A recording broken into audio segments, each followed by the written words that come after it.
On week 3 of chapter 8, performance management, what really caught my attention was performance management and the steps, practice, process, and purpose.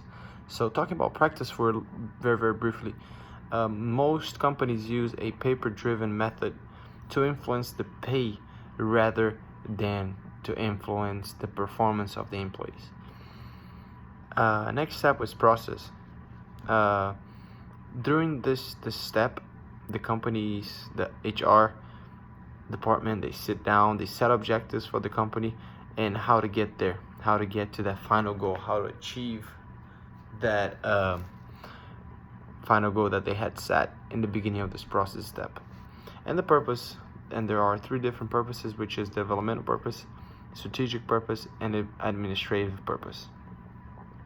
Chapter 9, it talked about employee development, and today I'm going to talk about the approaches to employee development, which is formal education, which can be courses provided by inside the company, even provided by the employer, or MBA programs paid by the employer. Assessment, which they collect data and provide a constructive feedback to the employee. Job experiences, the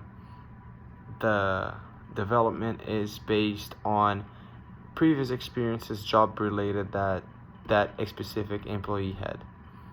And interpersonal relationship, how the employee interacts with more experienced people in that area, and see how they do, how well they can obtain and use the information that they have gained from talking to these people. And also job satisfaction on chapter 10, employee separation and retention. We're going to talk about job satisfaction, which is it's a big psychological fact behind it, and I'm going to read a little bit because the job has to fulfill 3 aspects on the human mind, which is, first of all, is what a person consciously or unconsciously desires to obtain. Second, this is the definition, emphasizes that different employees have different views on which values are important, and this is critical in determining the nature and degree of their job satisfaction. And last but not least, the third point is a job satisfaction is a perception. An individual's perception may not be a complete accurate reflection of reality, and different people may view the same situation differently.